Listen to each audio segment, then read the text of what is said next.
Vote পরবর্তী হিংসা খতিয়ে দেখতে বীরভূমের নানুরে পৌঁছালো তৃণমূলের উচ্চ পর্যায়ের ফ্যাক্ট ফাইন্ডিং টিম।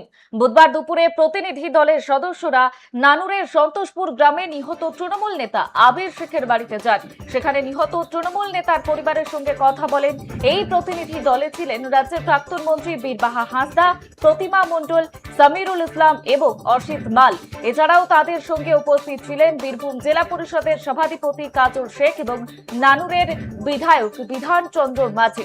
উল্লেখ্য, বিধানসভা নির্বাচনের ফল প্রকাশের পরদিন অর্থাৎ 5ই মে বিকেলে সন্তোষপুরে প্রকাশ্যে রাস্তায় গলা কেটে খুন করা হয় তৃণমূল নেতা আবির শেখকে। আর এই হামলায় চাঁদু শেখ নামে আরো এক কর্মী গুরুতর আহত হন।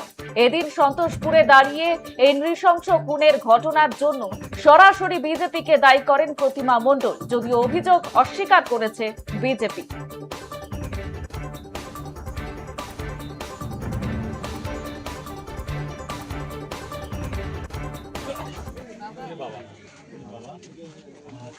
ঘিরে একটা মানে একটা অন্য বাতাবরণ সৃষ্টি হয়েছে। উৎসবের নাম করে কিছু দুষ্কৃতীরা মদ খেয়ে নৃশংসভাবে হত্যা করেছে। আমরা প্রথমেই ভারতীয় জনতা পার্টির যারা অতি উৎসাহী কর্মীরা আমাদের দলীয় কর্মীদের উপরে এই ধরনের নারকীয় অত্যাচার করছে, বাড়ি ছাড়া করে দিচ্ছে, আমাদের পার্টি অফিস দখল করে নিচ্ছে এবং আমাদের দলীয় পতাকার অপমান করছে, আমরা এবং কারোর ব্যবসা বন্ধ করে দিচ্ছে, দোকানপাট বন্ধ করছে, এর নিন্দা জানাই।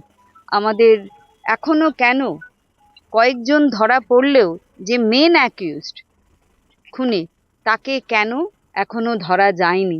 প্রশাসন কি করছে?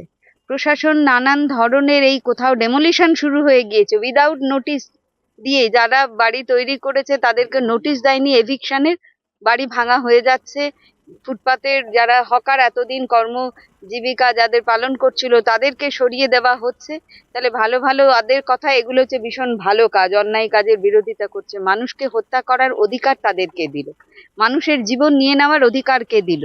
এই বাংলা কিন্তু এই নারকীয় হত্যার চাইনি। এই বাংলায় এই রাজনীতি আমরা চাই না। আমরা চাই ভারতীয় জনতা পার্টির যিনি মুখ্যমন্ত্রী তিনি বিধানসভায় বলছেন, এবং শ্রমিক ভট্টাচার্য যিনি নাটকও দেখতে যাচ্ছেন এখন, তিনি বলে